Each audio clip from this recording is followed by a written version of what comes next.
ये खबर KR मंगलम university द्वारा प्रस्तुत की गई है। आखिर क्या है ईरान की सीक्रेट फ्लाइट की कहानी? 13 जुलाई 2026 को तेहरान से यमन के लिए उड़ा एक विमान अमेरिका के लिए कैसे बड़ा संकट बन गया? क्या तेहरान से उड़ान भरने वाला महान एयर का वो विमान असल में मिसाइलों, ड्रोन उपकरणों और सीनियर सैन्य कमांडरों का एक उड़ता हुआ अड्डा था? नमस्कार, मैं हूं आपके साथ सोनम सचदेवा और आप देख रहे हैं दैनिक जागरण। दरअसल रॉयटर्स की एक बेहद चौंकाने वाली रिपोर्ट सामने आई है। इस रिपोर्ट के मुताबिक अगर हम बात करें तो 13 जुलाई को ईरान की राजधानी तेहरान से एक विमान ने उड़ान भरी। चलिए आपको बताते हैं कि आखिर 13 जुलाई को आसमान में हुआ क्या था। रॉयटर्स को दरअसल 4 अलग अलग सूत्रों ने अहम जानकारी दी है। इन सूत्रों में 2 तो खुद ईरान के अंदरूनी सूत्र हैं, एक यमन के सूचना मंत्री हैं और चौथे एक क्षेत्रीय सुरक्षा विशेषज्ञ यानी रीजनल सिक्योरिटी एनालिस्ट हैं। इन सभी का दावा है कि 13 जुलाई को तेहरान से यमन के लिए चले महान एयर के एक प्लेन में इस्लामिक रेवोल्यूशनरी गार्ड कॉर्प्स यानी IRGC के टॉप कमांडर्स, मिलिट्री एडवाइजर्स, हथियार विशेषज्ञ और भारी मात्रा में मिसाइल्स, ड्रोन्स के पार्ट्स मौजूद थे। ईरानी सूत्रों के हवाले से जो बात सामने आई है वो और भी ज्यादा खतरनाक है। बताया जा रहा है कि इस फ्लाइट में IRGC के 10 से लेकर 21 सीनियर सैन्य अधिकारी सवार थे। ये वो कमांडर हैं जो मिसाइल तकनीक और आधुनिक ड्रोन ऑपरेशंस में माहिर माने जाते हैं। लेकिन कहानी में असली मोड़ तब आया जब ये विमान यमन की राजधानी सना पहुंचने वाला था। जैसे ही ये विमान सना के करीब पहुंचा, सऊदी अरब समर्थित यमन सरकार की सेना को इसकी भनक लग गई। सऊदी समर्थित यमन सरकार ने सना एयरपोर्ट पर जोरदार हवाई हमला बोल दिया। मकसद साफ था, इस प्लेन को किसी भी हाल में सना में उतरने ना दिया जाए। जब सना एयरपोर्ट पर बमबारी हो रही थी तब इस महान एयर विमान के पायलट ने तुरंत अपना रास्ता बदला और विमान को सीधे लाल सागर के तट पर स्थित हूती नियंत्रित बंदरगाह शहर हुदैदा की तरफ मोड़ दिया। आखिरकार ये विमान हुदैदा में सुरक्षित लैंड कर गया। अब सवाल ये उठता है कि इन IRGC कमांडर्स को इतनी जल्दबाजी में और इतनी गोपनीयता के साथ यमन क्यों भेजा गया? एक सूत्र के मुताबिक रॉयटर्स की रिपोर्ट में जो कहा गया है, IRGC के सीनियर कमांडर हूती विद्रोहियों को नए और आधुनिक मिसाइल सिस्टम चलाने की ट्रेनिंग देने और उनके अभियानों को सीधा दिशा निर्देश देने के लिए यमन पहुंचे हैं। इतना ही नहीं, सूत्रों का यह भी दावा है कि इस फ्लाइट में केवल वेपन्स और कमांडर्स ही नहीं थे बल्कि भारी मात्रा में गोल्ड भी भेजा गया था। इस गोल्ड का इस्तेमाल हूती विद्रोही संगठन की दैनिक गतिविधियों, नए वेपन्स की खरीद और लड़ाकों की फंडिंग के लिए किया जाना है। अब बात करते हैं उस सबसे बड़े खतरे की जिसने मध्य पूर्व में हलचल तेज कर दी है। इन कमांडर्स और मिसाइल पार्ट्स के यमन पहुंचने के ठीक 3 दिन बाद एक और बेहद सनसनीखेज खुलासा हुआ। तेहरान ने हूती नेतृत्व को यह स्पष्ट संदेश भेजा है कि अगर अमेरिका ईरान की ऊर्जा या बिजली बुनियादी ढांचे पर कोई भी सैन्य हमला करता है तो हूतियों को तुरंत लाल सागर के तेल आपूर्ति मार्ग को पूरी तरह से बंद करने के लिए तैयार रहना होगा। जरा सोचिए, अगर लाल सागर का ये समुद्री रास्ता बंद होता है तो क्या होगा? दुनिया भर में कच्चे तेल की कीमतें आसमान छूने लगेंगी। एशिया, यूरोप और अमेरिका में पेट्रोल डीजल के दाम अचानक रिकॉर्ड स्तर पर पहुंच जाएंगे। वैश्विक अर्थव्यवस्था पर एक नया और गहरा संकट मंडराने लगेगा।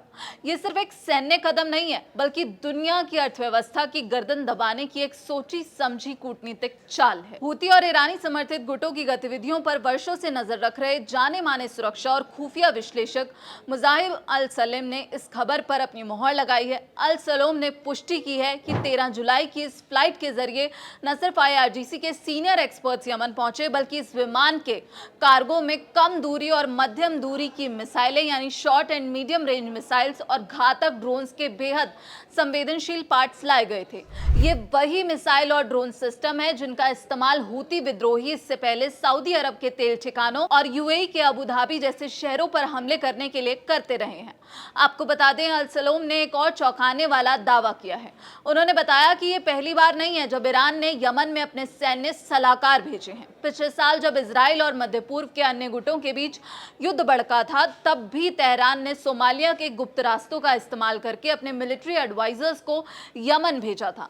हालांकि उस समय भी ईरान ने इन आरोपों से साफ इनकार कर दिया था। आखिर इस फ्लाइट में इतने कमांडर और हथियार कैसे ले जाए जा सकते हैं? इसके पीछे का पूरा घटनाक्रम 3 3 जुलाई से शुरू होता है।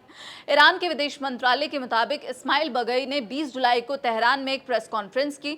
जब उनसे दरअसल 13 जुलाई की इस विवादित फ्लाइट के बारे में पूछा गया तो उन्होंने कहा कि ये फ्लाइट पूरी तरह से मानवीय और कूटनीतिक कारणों से चलाई गई थी। ईरान का पक्ष क्या है, जरा ध्यान से सुनिए। 3 जुलाई की फ्लाइट ईरान के सर्वोच्च नेता अयातुल्ला अली खामेनेई के निधन के बाद, आपको बता दें, तेहरान में उनके अंतिम संस्कार का आयोजन किया गया था और यमन से हूती विद्रोही संगठन का एक बड़ा प्रतिनिधिमंडल जिसमें लगभग 200 लोग शामिल थे, वरिष्ठ नेता, महिलाएं और बच्चे इस अंतिम संस्कार में शामिल होने के लिए 3 जुलाई को यमन से तेहरान आए थे। 13 जुलाई की वापसी फ्लाइट, ईरानी अधिकारियों के अनुसार 13 जुलाई को यही विमान उन यमन के नागरिकों और हूती प्रतिनिधियों को वापस यमन छोड़ने जा रहा था। साथ ही इसमें उन यमन के मरीजों को भी वापस ले जाया जा रहा था जो ईरान में अपना इलाज करा रहे थे। लेकिन रॉयटर्स की रिपोर्ट में अब ये जानकारी सामने आई है कि 200 आम नागरिकों के साथ चुपचाप 10 से 21 IRGC कमांडर्स को बिठा दिया गया और विमान के निचले हिस्से में मिसाइल और ड्रोन के पार्ट्स लोड कर दिए गए। ईरान के रुख की बात करें तो ईरान के विदेश मंत्रालय से जब इस मामले पर आधिकारिक टिप्पणी मांगी गई तो उन्होंने तुरंत कोई जवाब नहीं दिया। हालांकि ईरान हमेशा से ये कहता आया है कि वो हूतियों को कोई सैन्य सहायता या मिसाइल तकनीक नहीं दे रहा है। हूती विद्रोहियों के जवाब की बात करें तो हूती मीडिया अधिकारी अब्दुल रहमान अल अहनोमी, जो खुद उस 13 जुलाई की फ्लाइट में मौजूद थे, उन्होंने इन सभी दावों को सिरे से खारिज कर दिया है। अल अहनोमी ने कहा कि ये आरोप कि ईरान ने यमन में सैन्य विशेषज्ञ भेजे हैं पूरी तरह से सफेद झूठ और मनगढ़ंत कहानी है। प्लेन में सवार सभी लोग आम नागरिक थे। वहीं अगर हम हूती सेना के दावे की बात करें तो हूतियों का कहना है कि वो किसी के हाथों की कठपुतली या ईरान प्रॉक्सी नहीं है, वो अपने हथियार खुद विकसित करते हैं। उन्होंने ये भी दावा किया कि 13 जुलाई को जब सऊदी युद्धक विमानों ने सना एयरपोर्ट पर हमला करने की कोशिश की तो हूती वायु रक्षा प्रणाली ने उन्हें यमनी हवाई क्षेत्र से भागने पर मजबूर कर दिया। लेकिन असलियत क्या है? एक दशक से यमन में जो गृह युद्ध चल रहा है उसमें ये बात किसी से छिपी नहीं है कि हूतियों के पास मौजूद बैलिस्टिक मिसाइल्स या फिर कामिकेज ड्रोन्स हो, वो किस तकनीक पर बने हैं। यमन पिछले 10 सालों से ज्यादा समय से गृह युद्ध की आग में जल रहा है। एक तरफ अंतर्राष्ट्रीय स्तर पर मान्यता प्राप्त यमनी सरकार है जिसे सऊदी अरब और पश्चिमी देशों का समर्थन हासिल है, और वहीं दूसरी तरफ हूती विद्रोही हैं जिन्हें ईरान का खुला संरक्षण मिला हुआ है।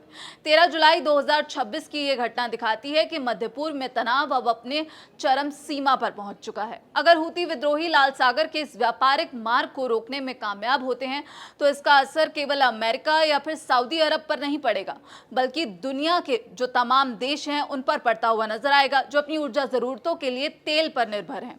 इस पूरे घटनाक्रम पर आपकी क्या राय है? क्योंकि ईरान लगातार अमेरिका को कई झटके दे रहा है, अमेरिकी बेसिस पर लगातार हमले कर रहा है और ईरान ने साफ कर दिया है कि वो अमेरिका के आगे झुकने को तैयार नहीं है। फिलहाल इस पूरे मामले पर आप क्या कुछ सोचते हैं? कमेंट बॉक्स में अपनी राय जरूर बताइएगा। बाकी देश और दुनिया की तमाम खबरों के लिए आप देखते रहिए दैनिक जागरण। नमस्कार।